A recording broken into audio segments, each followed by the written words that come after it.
Hello, hi guys, umbabwire uyu munsi turi tariki 18 I think. Maybe turi tariki 18, so reka mbasuze. Yambi mumeze mute, muratangaza iki mbese mumeze mumubwira amakuru yanyu? How are you guys feeling? Mumeze gute, muratangaza iki? Tell me about yourself, and let me tell you, welcome and welcome back ku bantu bashya, ku bantu basanzwe, and welcome ku bashyashya. Let me tell you something. Mbabwira ikintu kimwe. Uyu munsi ubu tuvugane iyi saha mvuye kuri eglise, mvuye ku rusengero, urumva, ariko nyine bindimo reka nisiga karabero kuko iminwa yanjye ndikumva yumye. Nimba uri ufite iminwa ijya yuma, aka karabero kazagukorera. I don't know how to show you guys. Aka forever aloe vera lips niko kanditseho. Yego, reka mbabwize ukuri guys, I'm so happy, like I'm so happy and so grateful to God, kubera ko naje gusenga. It was not like ntago nari napanze kuza, ariko nabiraranye, ariko nkango kanumva imvura yari hari ari nyinshi, umva babwe ari murebe ukuntu namwe nambaye hari imvura nyinshi pe nahatswe no kubivamo, nambaye maze kwambara ndavuga no kubunda nyura he, kubera ko nari ndi kubona ahantu ndi buparike n'ahantu ndi bugere muri eglise nkabona irancucuma, ariko nari nararanye kuza gusenga. Ndambika hasi ibintu mbyaje, numva nkubwira no rero dufungure turamye. Arambwa tumva igihe bindimo kuramya uyu munsi rwose, nujya no ku rusengero urasigara kuko ndi kumva nshaka iyo private time. Ndavuga okay, ko nabiraranye bikaba biri kwanga kumvamo, let me continue my idea. Ndangije mfata umwanzuro, ndavuga tuzi let's go. Ndangije nyine mpita mfata umwanzuro wo kuza kuri eglise. Namanutse imvura, njya mu modoka, ndaza ngera hano imvura ari nyinshi, umutaka mama umutaka nguyu niziri jya ku rusengero, nyine ahantu umuntu atajya ku rusengero amazi yajamize ageze hejuru ku buryo yageraga mu rukweto neza. Guys, but I'm so happy kuko naje ku rusengero, kuko nariye nahaze. Guys, don't think ko nariye ibiryo nyenya. Yes, nariye iby'umwuka, ariko ndanyuzwe ko naje gusenga kuri eglise. If you think to go to church, guys, go to church. Guys, go to church. Kambabwiza ukuri, ngiye kubabwira ama story angahe. Ndavuga one story inkuru imwe nyine muri story batubwiye zabaye. Batubwiye izo story ariko ni true stories. Umwana yarwaje mama we. Reka ntangira ahantu. Hari umuntu w'umutipe witwa George, afite umupote we witwa Ari. Uwo George akunda gusenga. Uwo Ari we ari kumugata, ariko nawe urahinda koko, urasenga, mbese babibona nk'ikize nk'amabetize nk'uko wawe ufite inshuti ikabibona kuba ugiye gusenga, nyine biraciriritse. Nawe yabaga ari kumugata, ariko unsengera. Urumva, noneho uwo mushuti we Ari akora muri farumasi, urumva, bombi bakora no muri farumasi imwe. Noneho uwo mutipe haza umwana wari ufite mama we arwaye cyane. Mama we ararwaye cyane. Noneho aza kugura imiti ya mama we, nyine yazana ordonnance, yinjira muri farumasi, ari kwirukanka arababwira ati mu mimiti mama ararwaye, kandi arinda gupfa. Mu mimiti ni imiti iramushyeza, bamuha imiti bamaze kumuhereza imiti guys umwana aragenda bafashe agacupa bamushyiramo imiti kari akabwate bashyiramo imiti yose uwo mwana agomba guhanyira kuko uwo mwana ntiyarazi kudoza ngo agire ngo avuge ngo ndamuyinyireke kuko mama yararembye cyane no bo bahise bakora yakwise uwo Ari yahise akora doze aramuhereza umwana agenda ari kwirukanka asoka ari kwiruka urumva nawe usize mama wawe ararembye ni ugusohoka utarwambaye kwa amaze gusohoka ari kwiruka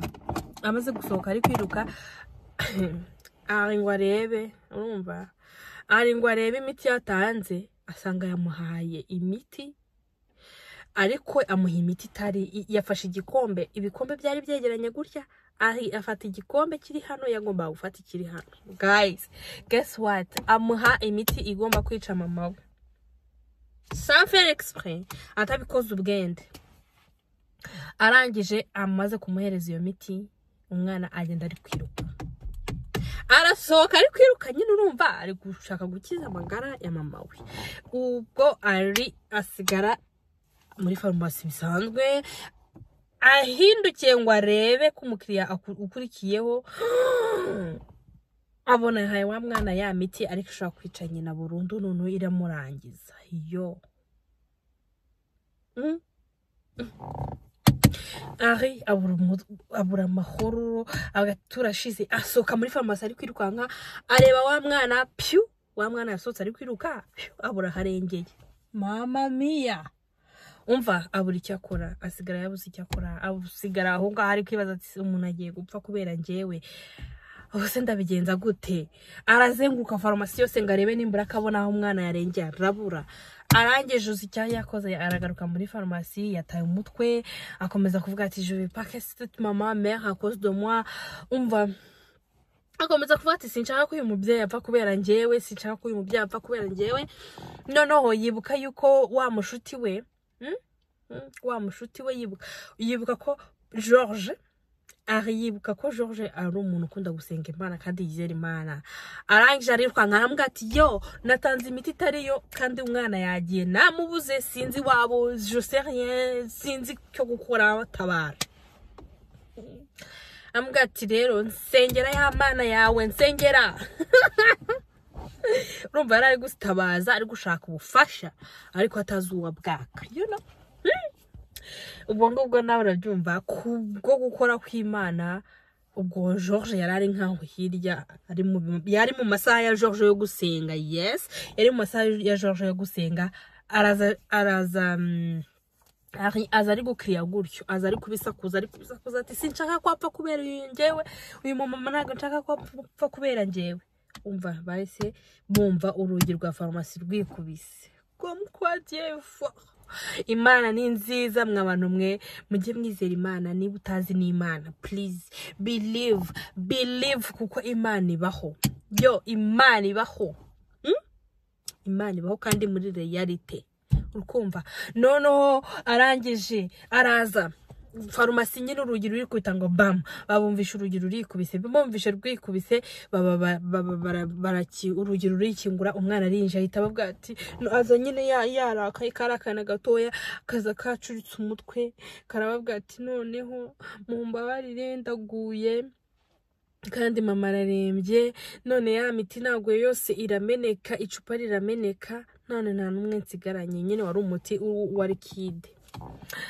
umva kwa Imana ni nziza wa muti wari uburozi wamenetse ntawe wishe umwana aragaruka bamuha imiti nyayo asubira yayihanye nyina arakira yo ari yahise avuga ati ya Mana rero ya Mana I have to follow that God so guys igitumye mbabwira iyi nkuru ntago ari kugira ngo mbabwire story time cyangwa ngo mbabwire bla bla bla bla no nukubabwira ngo please make sure ko igihe cyose anytime ikibazo cyose icyo ukeneye cyose ibyo ukora byose uri we wese uwo uri we wese, ibyo ukora byose, icyo ushaka cyose, God exists. Imana ibaho, Imana irumva, Imana irakora. Kandi make sure guys, make sure ko ikintu cyose ukeneye, niba ufite ikibazo cyose, don't be shy to go to God. Ntuzigere uterwa isoni no gusanga Imana directly ngo uyibwire ibyawe.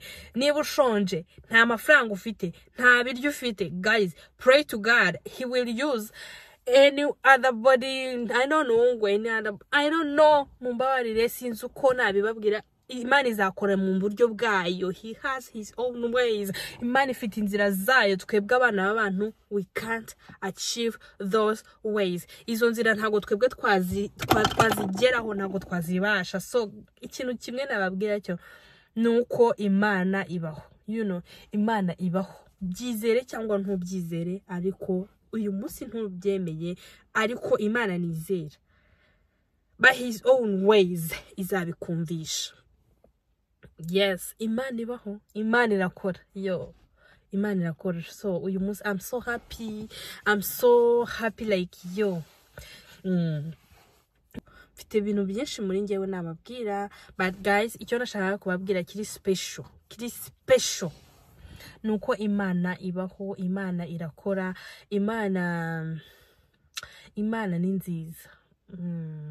Imana ni nziza, Imana iratwumva, Imana iradusubiza, you know.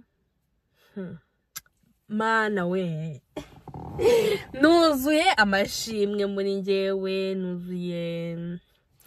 nuzuye kubabwira ko Imana ikora, nuzuye kubabwira yuko yes, hari byinshi bikuziritse mu buzima bwa buri munsi, nkuko nanjye bihora binziritse. Sometimes nkumva mfite imbaraga, sometimes nkumva ndi weak, ariko uko byaba bimeze kose, situation yose waba urimo, nuzajya wumva ibintu bigucanza, ujye uhita utabaza ijuru, ubwira Imana directly, ntuce ku ruhande ngo wumve ushaka kwikemurira ibibazo.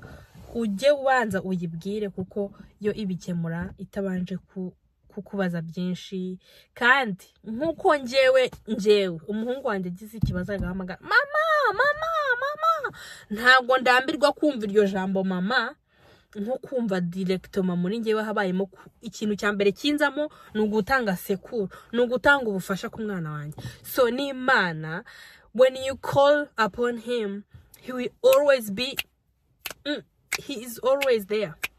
Umva mbabwe Imana noneho nta nubwo imeze nk'umubyeyi w'umwana w'umuntu, paditu. Imana irarenze, Imana yo iradukunda, yo Imana iradukunda. Reka mbabwire, umubyeyi wo mwisi yakurambirwa, urukunyumva, umubyeyi wo mwisi wakusheje yagata kijyanara kandi yarakwibyariye, urukunyumva, ariko Imana ntigirambirwa, Imana ntiduhaga, Imana ntituburira umwanya.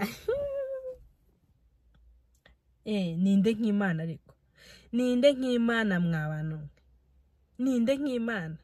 Uyu munsi ushaka kuba uri gupasinga ibintu biri ibintu byinshi, uri gucamo ibintu byinshi biremereye, ntuzi n'uburyo wabikora, ntuzi n'icyo wabivugaho. Gusa wowe bwira Imana ngo ufite ijambo, ufite ibintu, ufite icyo wabivugaho wowe. Kandi ikindi kintu nize ni uguceceka mu kigeragezo, ahubwo nkagenda nkasanga Imana, kuko gusakuza mu kigeragezo nacyo irasakuza nacyo kigakriye, ariko iyo wegereye Imana, everything go into its place, ibintu byose bijya mu mwanya wabyo. Guys, mfite ibintu byinshi nababwira, but icyo nashaka kubabwira ni ukubabwira ngo muri situation yose waba urimo, icyo waba ukora cyose, uwo waba uri we wese, nuhura n'ikibazo, umuntu wa mbere uzajya uza muri wowe, uzajya uhita ubwira Imana fast. Ahari wenda ibi bintu wabyumvishe kenshi, ahari wenda ibi bintu babikubwiye kenshi, but it's my time to tell you this. Uyu mwanya ni wo wanjye wo kukubwira bino, you know. On va que la grâce de Dieu, que sa bonté soit avec vous tout le temps et à chaque fois. Je vous aime beaucoup, mais mon Dieu vous aime beaucoup plus. Bonne journée et bon week-end.